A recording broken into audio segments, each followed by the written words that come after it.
Graça e paz, meus irmãos, da parte de Deus, nosso Pai, e do Senhor Jesus Cristo. Estamos aqui mais um domingo, hoje, 13 de setembro de 2020, para mais uma escola bíblica dominical da nossa Igreja Batista Missionária El Shaddai, junto com a Congregação Batista Missionária El Shaddai no Timbi, Camaragibe, e Igreja Batista Missionária em Areinha, também em Camaragibe. Antes de começar nosso estudo, peço logo para você que não deixe de se inscrever no nosso canal e curtir e dar um like nessa transmissão. Hoje chegamos ao 11º estudo sobre a carta aos Tessalonicenses. Esta é a próxima lição, nós finalizamos a primeira carta e depois temos mais 5 lições na segunda carta. Vamos, sem mais delongas, fazer uma oração.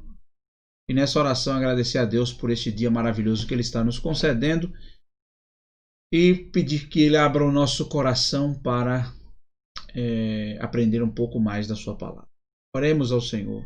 Bendito e eterno Deus, na Tua presença estamos para Te agradecer, em primeiro lugar, por tudo que Tu és em nós. Te agradecer porque Tu és o nosso Deus, o nosso Pai, o nosso Senhor. Te agradecer porque o Senhor é o Deus da nossa vida e sem Ti nós não somos nada. Obrigado, Senhor, pelo privilégio de abrir os nossos olhos nessa manhã e contemplar este dia que o Senhor preparou para cada um de nós. Obrigado pela noite de sono tranquila, que mesmo enquanto dormíamos, o Senhor nos dava livramento. Obrigado, Senhor. Obrigado pelo ar que respiramos. Obrigado porque mesmo enquanto dormíamos, Tu cuidava de nós. Pedimos nesse momento, Deus, que o Senhor nos conceda um domingo na Tua presença. Que o Senhor abra o nosso coração e ilumine a nossa mente para aprender mais um pouco da Tua palavra e para Deus, nesse momento, aplicar tudo que for aprendido na nossa vida. Nos faz hoje, Senhor, sermos cristãos melhores do que ontem, para que o Teu nome seja glorificado. Essa é a oração que nós fazemos e desde já Te agradecemos em nome de Jesus. Amém, meus irmãos. Vamos passar para os slides para a nossa escola, nosso estudo bíblico. E já começar mostrando a agenda aos irmãos. Hoje nós vamos dar continuidade ao capítulo 5 da primeira carta aos Tessalonicenses. Aqui é toda a agenda das 17 aulas e chegamos à aula de número 11. Não apaguem o espírito. Como é que se apaga o espírito? É uma coisa que nós vamos conversar um pouco hoje. Como é que se apaga o espírito, meu irmão? E agora, hein? Vamos lá. Aí eu já começo com algumas perguntas. Essa é a lição, não apaguem o espírito. Em primeiro lugar, agradecimentos pelo que Deus fez. Paulo começa. A partir do capítulo 5, versículo 11, versículo 16. Regozijai-vos sempre. Veja que coisa linda. Depois disso, Paulo começa a agradecer pelas promessas de Deus que trazem esperança. Segundo ponto. Então, na lição de hoje, nós continuaremos a estudar as preciosas recomendações do apóstolo Paulo aos Tessalonicenses e fazer um contraponto e fazer um paralelo com nosso contexto, né, com nossa contemporaneidade, sabendo que essas recomendações elas são muito apropriadas para a ordem e boa convivência da igreja em todo o tempo. Louvado seja o nome de Jesus por isso. Vamos adiante. Em primeiro lugar, capítulo 5, versículo 16, 1 Tessalonicenses. Regozijai-vos sempre. Irmãos, independente de qualquer motivo, regozijai-vos sempre. Fato é, todo cristão tem motivos para se regozijar sempre. Nós não servimos a Cristo pelas circunstâncias que vivemos. Apesar que nós estamos vivendo uma época em que há muitos, eu estava até estávamos comentando isso num grupo de WhatsApp que eu faço parte, em que hoje temos uma oferta gigante de pastores coach, que é a novidade do momento. Pastor coach. O que é pastor coach? É aquele pastor que tem milhões e milhares de seguidores nas redes sociais pregam mensagens curtas, de 10, 15 minutos. Geralmente são mensagens temáticas e mensagens que só falam de bênção. Então, isso alegra muita gente, com certeza. Por isso que tem milhões de seguidores. Porque o ser humano, ele quer ouvir o que é bom, aquilo que é agradável aos seus ouvidos, aquilo que faz bem ao seu coração e à sua mente. São mensagens psicológicas que trabalham, que faz com que a mente fique bem, com que a mente trabalhe bem. Mas nós somos contrários a esse tipo de mensagem, somente não a mensagem da bênção, mas de só falar disso. Quando na verdade o evangelho não é só isso. Mas observem, quem está falando regozijai-vos sempre é o mesmo autor que disse, que disse aos filipenses, já aprendi a me contentar com o que tenho. Sei viver com pouco e sei viver abastado, com fartura. Tudo eu posso naquele que me fortalece. Ou seja, tudo eu posso conviver porque ele me fortalece. Que o meu maior bem precioso é Cristo.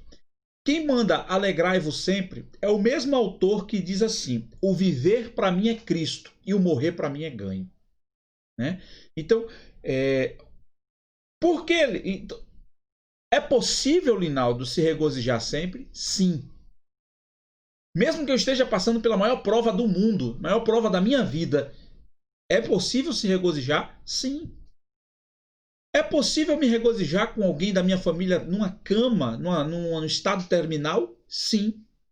É possível me alegrar com uma pessoa querida que eu mais tinha estima, do meu coração, que Deus levou? Sim. Por quê? Porque nós não servimos a Cristo pelas circunstâncias que nós vivemos. Nós servimos a Cristo pelo que Ele é, pelo que Ele fez por nós. Ele nos deu a vida eterna. Ele nos deu o maior bem precioso, a salvação. É só você começar a imaginar que, embora você esteja passando por dificuldades ou por momentos de turbulência, você tem que entender que, primeiro, esses momentos já foram previstos pelo próprio Cristo, quando ele falou, no mundo tereis aflições, mas tende bom ânimo. Eu venci o mundo. E essa expressão não é para você dizer, eu também vencerei, porque o texto não está dizendo isso.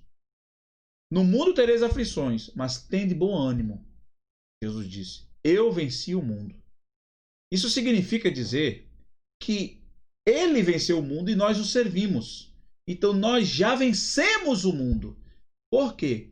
Porque este mundo que nós teremos aflições já foi vencido. Não pertencemos mais a ele. Então nós não teremos mais aflições quando sairmos deste mundo. Não quer dizer que nós vamos vencer toda e qualquer aflição aqui. Claro, porque nós já somos vitoriosos. Claro que já vencemos, mesmo que não seja materialmente ou humanamente falando, porque nós somos mais do que vencedores em Cristo Jesus. Louvado seja o nome de Jesus. Então, eu quero deixar o que o apóstolo recomenda fortemente para os tessalonicenses, que viviam num contexto de igreja do primeiro século, que não tinha liberdade de expressão e liberdade de culto como nós temos aqui no Brasil, não. Lá tinha perseguição. E Paulo chega para eles e diz assim, alegrai-vos, regozijai-vos sempre. Você está respirando? Regozije-se no Senhor. Você está olhando, bebendo água, comendo? Regozijai-vos. Você está salvo em Cristo? Você é salvo em Cristo? Regozijai-vos sempre. Nenhuma prova deste mundo. O próprio apóstolo Paulo vai dizer isso. Que as aflições do tempo presente não podem ser comparadas em nada com a glória que em nós há de ser revelada.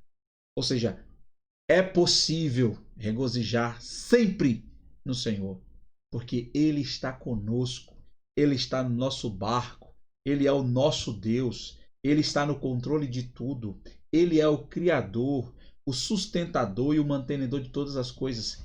Ele tomou a iniciativa de te salvar, de me salvar. Ele é o Deus que nos sustenta, que nos segura, que nos alimenta e que está conosco todos os dias até a consumação dos séculos. Portanto, regozijai-vos. E mais uma vez eu vos digo o que Paulo falou: regozijai-vos sempre. Sempre teremos motivos para nos regozijar na presença do Senhor. Que promessas de Deus alegram você? Com base em regozijai-vos, né? Não existe maior promessa do que essas que nós já citamos, né? Eu vou para o Pai e eu vos enviarei outro Consolador. Vou preparar-vos lugar. E quando eu for e vos preparar lugar, voltarei. E os levarei comigo para que onde eu estiver, estejais, volta vós também. Quando ele sobe aos céus, os anjos, os discípulos olham e veem ele subindo e ficam olhando para cima, e um anjo faz: ei! Por que eles estão olhando para cima? Este mesmo que subiu, ele voltará. Louvado seja o nome de Jesus. Não existe maior promessa do que essa. Cristo está voltando. Nós vencemos o mundo. O Senhor está conosco todos os dias até a consumação dos dias. Louvado seja o nome de Jesus. Segunda recomendação de Paulo. 1 Tessalonicenses 5,17. Orai sem cessar. E aqui eu vou direto para a aplicação. Com que frequência nós oramos? Não vou colocar você não, porque isso é para todos nós. Com que frequência nós oramos? Será que nós temos conseguido ser fiéis aos horários, sermos fiéis aos horários de oração? Lembrem-se. Irmão, Linaldo, mas eu oro todo dia. Amém. Mas lembre-se, oração não é simplesmente falar esporadicamente com Deus. Seu esposo e sua esposa. Casamento, ele precisa ter diálogo. Se ele não tiver diálogo, ele fada-se ao fracasso. E o diálogo não é uma relação onde você fica falando com seu esposo, correndo sem olhar no seu rosto. Você não é falando com a sua esposa, andando pelos cantos e falando com ela como se estivesse só falando no celular. Não é isso. Diálogo é parou, sentou, deu atenção, conversou, acordou, resolveu, encerrou. Ou seja, para que haja diálogo, tem que haver duas pessoas, uma dando atenção à outra, uma participando da conversa com a outra. Então, se isso tem, e eu estou falando isso está apontando para mim também, uma pontada gigante, porque nós somos todos os dias tentados a dar lugar à correria e fazer o dia a dia ser corrido, e muitas vezes não atentamos para esse fato. Orar e falar com Deus, eu falo com Deus andando, fala. Eu oro com Deus tomando banho, ora. Mas eu falo com Deus em qualquer momento do dia, fala, isso é verdade. Mas diálogo com Deus é preciso ter tempo. Parar para conversar com Deus. Como nós paramos, muitas vezes, até quando a crise no casamento está chegando ao ponto de quase acabar. Aí se para conversar. Porque falta diálogo. A relação com Deus é semelhante a uma relação assim. Eu tenho que parar para conversar com Deus. Como é que os discípulos se reuniam para orar? O profeta Daniel separava 3 momentos no dia para ele sentar e orar com Deus, para ele se ajoelhar e orar. A forma, se de joelho, se em pé, se na rua, se sentado, pouco importa. O que importa é parar, conversar com Deus. E Paulo aqui vai dizer o seguinte: orai sem cessar. A vida de oração e a oração, ela tem que ser um prato presente no cardápio diário da vida de um cristão. Porque cristão que não ora fica tentado a se inclinar para a carne. Porque a oração nos aproxima de Deus e nos faz estar sensíveis à voz do Espírito. Sensíveis à vontade do Espírito. Sensíveis à presença de Deus. Sensíveis à intimidade com Deus.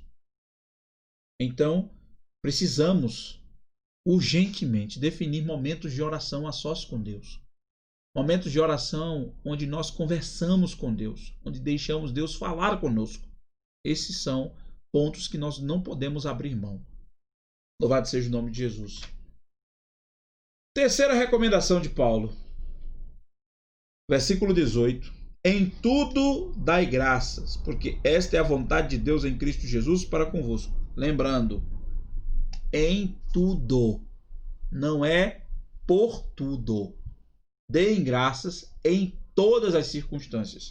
Você não vai dar graça pela morte, você não vai dar graça pelo assalto, você não vai dar graça pelo roubo, você não vai dar graça pela falta de dinheiro, não vai dar graça pela miséria, você não vai dar graça por tudo, não. Você vai dar graça em tudo. Qual é a diferença, Linaldo? A diferença do por para o em é se eu vou dar graça pelo acontecimento. O por é pelo acontecimento, pelo que há de mal. Eu não posso dar graças por isso. Mas se o mal me sobrevier, eu tenho que criar um espírito de gratidão a Deus pela permissividade dele, pela proteção dele e pelo ensinamento que ele está me dando naquele momento. Em tudo. Chegou o momento de desemprego, eu não vou dar graça pelo desemprego. Eu vou dar graças porque eu sei. E neste momento, o Senhor não vai deixar faltar o pão sobre a minha mesa. E o Senhor vai providenciar uma porta, uma nova porta de emprego para mim. Em tudo. A situação pode estar ruim, mas eu dou graças a Deus porque eu sei em quem tenho crido e eu sei que aquele que eu sirvo é poderoso para mudar a minha circunstância do jeito que ele quiser e na hora que ele quiser. Criar um espírito de gratidão é entender que aconteceu uma morte na minha família e eu agradeço a Deus não pela morte, porque eu não queria que ele morresse. Eu não queria que ela morresse. Eu queria que estivesse perto de mim. Não é assim? Ninguém quer que seu ente querido morra. Você não vai dar graça pela morte. Ah, mas ele morreu cristão, vou dar graça porque ele morreu. Não, você não dá graça pelo que ele morreu. Porque você sente saudade, porque você sente falta, porque dói em você saber que aquela pessoa mais amada ou que aquela pessoa que você ama não está com você aqui. Você não dá graça por isso, não. Você dá graça pelo quê? Porque mesmo sentindo falta dele ou sentindo falta dela, Deus conforta o seu coração. Conforta por N motivos. Porque você foi bom filho, porque você foi boa filha, porque você foi bom irmão, porque você foi boa irmã, porque você se dedicou, porque você se entregou, porque você fez sua parte. Então Deus conforta o seu coração. Por isso que você dá graça. Em tudo. Seja qual for o momento, seja qualquer que for a circunstância, que possamos criar uma atitude de gratidão a Deus. Por quê? Porque nós não servimos ao Deus de circunstâncias, mas nós servimos ao Deus que muda as circunstâncias. Porque Ele é Deus. Nós servimos a Ele porque Ele é Deus. E Ele pode fazer, como também pode não querer fazer. Mas nós o servimos. E não existe nada maior, nada melhor do que saber que eu sou filho de Deus, que você é filha de Deus. Não há nada mais maior. Então, não tem dificuldade, não tem tribulação, não tem problema que seja maior do que o nosso Deus. Louvado seja o nome de Jesus. Então, que nós tenhamos um espírito de gratidão a Deus em todas as circunstâncias. O que você pensa desta frase? O sábio que esquece... Vamos lá. O que você pensa desta frase? O sábio esquece o insulto da mesma forma que o ingrato esquece os benefícios. Olha para que frase filosófica profunda. O sábio esquece o insulto da mesma forma que o ingrato esquece os benefícios. Imagina, né? Uma pessoa ingrata esquece que é beneficiada, que é abençoada.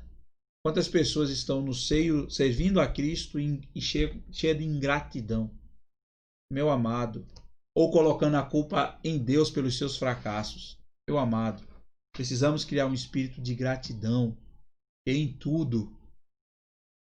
Deus é bom o tempo todo Deus é bom. Deus está sempre conosco.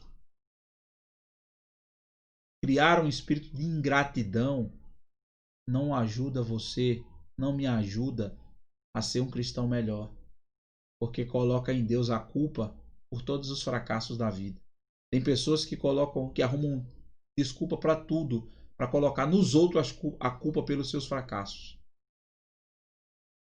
Deus não tem culpa e Deus, se tiver, é a vontade dele. Nós não servimos a Deus para fazer a nossa vontade. mas para fazer a vontade dele.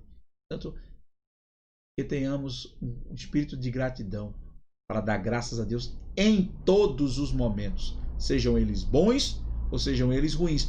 Porque também há um desafio em dar graças a Deus quando tudo está dando certo, viu?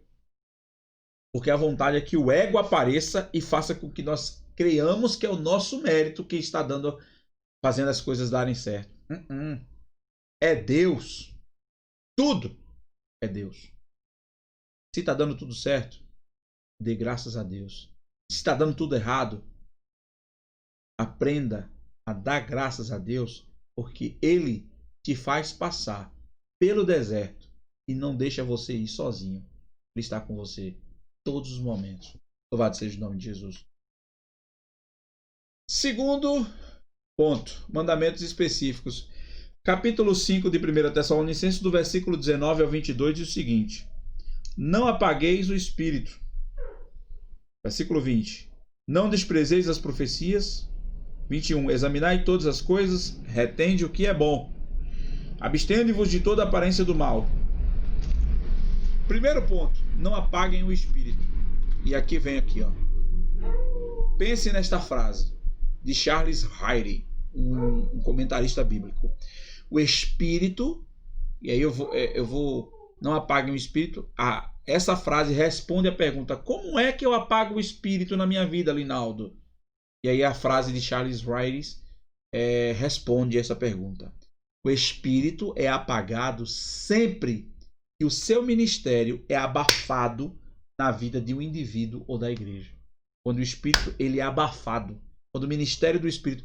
E qual é o ministério do Espírito Santo na terra? A igreja... levar a igreja a glorificar a Cristo. Hein? Portanto, quando nós freamos o operar do Espírito, nós estamos apagando o Espírito da minha vida, do meu ministério ou da igreja. Quando nós colocamos o homem como centro, nós tiramos o Espírito Santo do lugar dele. Nós colocamos o homem no lugar do Espírito. Quando é a vontade do pastor, quando é a vontade do professor da escola dominical, quando é a preferência da educadora religiosa, quando é a preferência do líder dos homens, quando é a preferência da líder de missões, quando é a preferência da líder das crianças, o Espírito Santo está sendo apagado. Quando eu abafo o operar do Espírito Santo na minha vida, para que eu apareça, então eu estou extinguindo, eu estou apagando o Espírito. E com isso, o que é que vai acontecer? Frieza espiritual, secularização, não tem mais sensibilidade ao espírito, o pecado parece que é normal, as coisas passam a ser normais, fazer isso é normal. A expressão começa, é normal. E aí, então começa-se a justificar um erro com o outro. Mas quem não faz isso? Quem não faz isso? Fulano é tão santinho, Beltrano é tão santinha. Por quê? Porque isso é um sinal de que o Espírito Santo está sendo apagado. Quando eu começo a deixar de sentir dor pelo meu pecado e começo a relativizar pecados, o Espírito Santo está sendo extinguido da minha vida. Paulo reforça para não apagar o Espírito. Falamos em oração lá atrás, Orai sem cessar. Por que eu tenho que orar sem cessar? Está tudo entrelaçado, meu irmão. Está tudo interligado. Por que eu tenho que estudar e meditar a palavra de Deus? Orar sem cessar. E Paulo depois diz: não apaguei o espírito. Quando eu deixo de orar, irmãos, eu deixo de me comunicar com quem? Com o Espírito. Se eu deixo de me relacionar com alguém, essa relação fica desgastada. Por que há tantos divórcios? Por que houve tantos divórcios na pandemia? Porque os maridos, os casais tiveram obrigação de interagirem dentro da quarentena. E aí chegaram à conclusão que não dava mais certo. Muitas brigas, passaram a dialogar. O casamento deu muito certo por muitos anos porque não dialogava. Chegava chegava quando a outra estava dormindo, ou quando estava dormindo, um saía, o outro estava acordado, quando um saiu, o outro estava dormindo, e assim sucessivamente. Por que muitos divórcios acontecem? Porque as pessoas não querem dar lugar à sua, não querem dar o seu braço a torcer, a sua vontade em função do outro. E aí não há acordo. Então, se não há acordo, não há relação. Então, quando eu deixo de orar, eu deixo de me relacionar com Deus. Eu abro mão da relação. Se eu abro mão da relação, eu perco sensibilidade. Se eu perco sensibilidade, eu começo a relativizar pecados. Se eu começo a relativizar pecados, o Espírito Santo já está sendo apagado. Eu não posso deixar isso acontecer. Amém, igreja? Isso aqui é uma mensagem de reflexão. O estudo de hoje é um estudo de reflexão para mim e para você. Segundo ponto. Não desprezem as profecias, mas reticências. Julguem todas as coisas. Segundo, retenham o que é bom. Versículo 21. Não desprezeis as profecias, mas esse negocinho de eu não julgo não, porque eu posso estar mexendo com gente. Julga sim. Mas para julgar, tem que conhecer a palavra. Olha aí como está tudo entrelaçado no Evangelho. Orai sem cessar.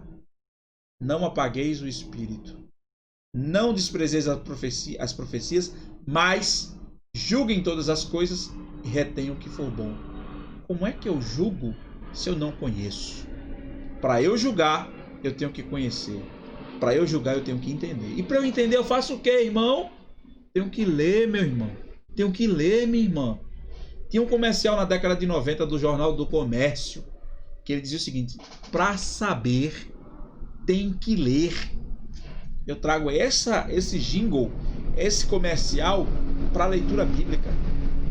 Para conhecer, para julgar se está certo ou errado a profecia, tem que conhecer as escrituras e estar sensível ao Espírito Santo para não julgar por formalismo, ou seja, por mente. Olha para aí. Bíblia somente com mente é formalismo. Palavra sem espírito é formalismo. E espírito sem palavra é fanatismo. É tudo entrelaçado, meu irmão. Guarda essa frase aí, viu? Eu não vou dizer direto, não. Palavra sem espírito, aleluia, é formalismo.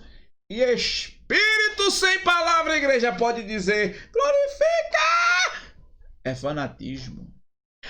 Pipoca demais, somente com movimento, sem conhecimento, é fanatismo. E muita verborragia, muitas palavras bonitas e muito conhecimento bíblico sem o fervor do Espírito, é formalismo. Então, não desprezem as profecias, mas julguem todas as coisas. Não é julgar com base no meu achismo, nem com base no que eu penso que é certo, não. É julgar segundo as Escrituras. E para julgar segundo as Escrituras, eu tenho que conhecer as Escrituras. Oh, glória, eu gosto demais quando chega nessa parte. Para conhecer as Escrituras, tem que ler, igreja. E do mesmo jeito que eu tenho que separar momentos de oração diário com Deus, eu tenho que separar momentos de leitura da palavra diária com Deus. Aleluia! Para poder julgar todas as coisas e reter o que for bom. Olha que coisa linda. Isso é evangelho. Puro e simples, sem mistura. Pode levantar a mão e glorificar de pé, igreja. Glorifica, glorifica, glorifica a Jesus o Rei. Vamos embora! Majestoso, poderoso, glorioso é o vencedor. Simbora! Então, deixa eu pegar aqui que tem que passar para o próximo ponto, né? Aplicação. O alimento sólido que você tem obtido na palavra de Deus tem sido suficiente para julgar todas as coisas, saber como ficar longe do mal e reter o que é bom? Professor de escola dominical, estudo bíblico, tudo isso ajuda. Mas você também, eu também preciso ter a minha atitude de fazer minha devocional diária, fazer minha leitura diária, de buscar conhecimento na palavra de Deus diária, não perder os estudos bíblicos, não perder os cultos de doutrina, não perder as pregações, não perder os cultos, para que eu possa conhecer e buscar cada vez mais crescer na graça e no conhecimento do Senhor Jesus. Terceiro, fiquem longe de toda forma do mal. Tá vendo como está tudo entrelaçado? Como é que eu vou saber o que é mal e o que é bom? Se eu não estiver sensível ao Espírito, orando sem cessar, com espírito fervoroso no Espírito, sem o extingui-lo, sem apagá-lo, conhecendo as Escrituras. O mal é tudo aquilo que é contrário à vontade de Deus. Tudo aquilo que afronta a vontade de Deus, expressa na sua palavra, é mal. Então nós devemos ficar longe de toda a aparência do mal. Amém? Conclusão, o estudo hoje é pequeno, rapaz, pequenininho, mas eu espero que o Senhor tenha falado ao teu coração como ele falou ao meu. Quando eu estava preparando, eu falei, rapaz, esse estudo aqui é pequeno, é curto, mas ele tem um conteúdo muito profundo. Eu espero que o Senhor tenha falado ao teu coração. Dos mandamentos gerais, alegria, oração, gratidão. Aos mandamentos específicos, não apagar o espírito, não desprezar as profecias, mas julgar tudo, reter o que é bom e evitar toda forma de mal, o apóstolo Paulo ensina-nos que a vida cristã pessoal e coletiva requer zelo e discernimento a fim de evitar que o Espírito Santo seja apagado. A mensagem da nossa ABD de hoje, se você não guardou nada, guarde isso. Não podemos deixar o Espírito Santo ficar apagado em nós. Não podemos apagar o Espírito em nós. Não devemos apagar o Espírito em nós. Fervor de espírito, orando sem cessar, meditando na sua palavra para julgar todas as coisas e reter o que é bom. Criando um espírito de gratidão, nos alegrando sempre, em todos os momentos, dando graças para a glória de Deus, porque esta é a vontade de Deus em Cristo Jesus para conosco. Que o Senhor, Ele, pois, nos abençoe e nos conceda um restante de domingo maravilhoso na sua presença. E que nos prepare para logo mais à noite nós estarmos no culto do Senhor, adorando-o na beleza da sua santidade. Ore comigo neste momento e agradeça a Deus. Senhor Jesus, muito obrigado pelo estudo desta manhã, pelo privilégio de aprender mais um pouco da tua palavra e pela graça de entender que eu preciso buscar a tua face todos os dias para criar um espírito de gratidão, para me alegrar sempre no Senhor, não deixar o teu espírito se apagar, mas julgar todas as coisas e reter o que é bom, segundo o conhecimento da tua palavra. Concede-nos um domingo maravilhoso na tua presença, onde nós possamos ao longo de todo o dia refletir sobre tudo isso que foi falado e nos prepara para o culto de logo mais à noite, para que saiamos da nossa casa disposto a buscar a tua presença e te glorificar junto com os teus servos, com os meus irmãos, em nome de Jesus. Muito obrigado por tudo, Senhor. Nós te agradecemos, hoje e sempre. Amém. Que o Senhor nos abençoe. Amém e amém.